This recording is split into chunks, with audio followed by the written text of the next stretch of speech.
ബി.ജെ.പിയുടെ മുൻ സംസ്ഥാന president K Surendran സാമൂഹ്യ മാധ്യമങ്ങളിൽ ഒരു പോസ്റ്റ് പങ്കുവച്ചിരുന്നു. കേരള സ്റ്റേറ്റ് നമ്പർ 1 വണ്ടി മാരാർജി ഭവന്റെ മുൻപിൽ കിടക്കുന്ന ദിവസത്തിലേക്കായി അദ്ദേഹം കട്ട വെയിറ്റിംഗ് ആണത്രേ.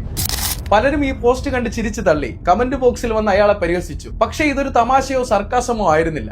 ആ വണ്ടി കൃത്യമായി അവിടെ എത്തിക്കുന്നതിനുള്ള പ്ലാനിംഗ് വർഷങ്ങൾക്ക് മുൻപ് തന്നെ അവർ തുടങ്ങിക്കഴിഞ്ഞു. കേരളത്തിൽ ഗവൺമെന്റ് ഉണ്ടാക്കാൻ ഞങ്ങൾക്കൊരു 35-40 സീറ്റ് മതിയാവും. ഈ വീഡിയോ കണ്ടും പലരും അന്ന് ചിരിച്ചു തള്ളിയിരുന്നു. എന്നാൽ അരുണാചൽ പ്രദേശ്, ആസാം, ത്രിപുര, ഗോവ തുടങ്ങിയ സംസ്ഥാനങ്ങളിൽ കുതിരക്കച്ചവടത്തിലൂടെ ഭരണം പിടിച്ചെടുത്ത ബി.ജെ.പിയുടെ നാറിയ കളികൾ നമ്മൾ എല്ലാവരും കണ്ടതാണ്. ഇപ്പോൾ ഇതാ നമ്മുടെ കേരളത്തിൽ തൃശ്ശൂരിലെ മറ്റത്തൂരിൽ അതിന്റെ ഒരു ലേറ്റസ്റ്റ് ഡെമോ കൂടെ കണ്ടു കഴിഞ്ഞു. കോൺഗ്രസ് സ്ഥാനാർത്ഥികളായി മത്സരിച്ച് വിജയിച്ച 8 പേർ മലക്കം മറിഞ്ഞ് ബി.ജെ.പിയെ സപ്പോർട്ട് ചെയ്ത് ഭരണത്തിലേക്ക് എത്തിക്കുന്നു. RSS സംഘപരിവാർ ശക്തികളെ എതിർക്കുന്നവരാണ് തങ്ങൾ എന്ന് പലകുറി പറഞ്ഞ കോൺഗ്രസ് അതിനാവതില്ല എന്ന് പല തവണ കാണിച്ചു തന്നു. കോൺഗ്രസുകാർ തലയിൽ എടുത്തു വെച്ചുകൊണ്ട് നടന്ന പല നേതാക്കന്മാരും ഇന്ന് ബി.ജെ.പി അനുഭാവം കാണിക്കുന്നതിന്റെ നേർചിത്രം നമ്മുടെ മുൻപിൽ തന്നെയുണ്ട്. ഞാനൊരു തിരുവനന്തപുരത്തുകാരനായതുകൊണ്ട് ആളാരാണെന്ന് എടുത്തു പറയേണ്ടതില്ലല്ലോ. സ്വാർത്ഥ ലാഭങ്ങൾക്ക് വേണ്ടി ഏത് വർഗീയ ശക്തിയും പിന്തുണയ്ക്കാൻ തയ്യാറാണെന്ന് ഇനിയും തുറന്നു പറയാത്തത് എന്തേ കോൺഗ്രസ്? കയ്യൊന്നു കൂമ്പിയാൽ താമര വിരിയുമെന്ന് നിങ്ങൾ പല തവണ തെളിയിച്ചു കഴിഞ്ഞു. കഷ്ടം തോന്നുന്നത് മറ്റത്തൂരിലെ വോട്ടർമാരെ കുറിച്ച് ആലോചിക്കുമ്പോഴാണ്. കോൺഗ്രസിനെ വിശ്വസിച്ച് വോട്ട് ചെയ്തവർ ഇന്ന് കാണുന്നത്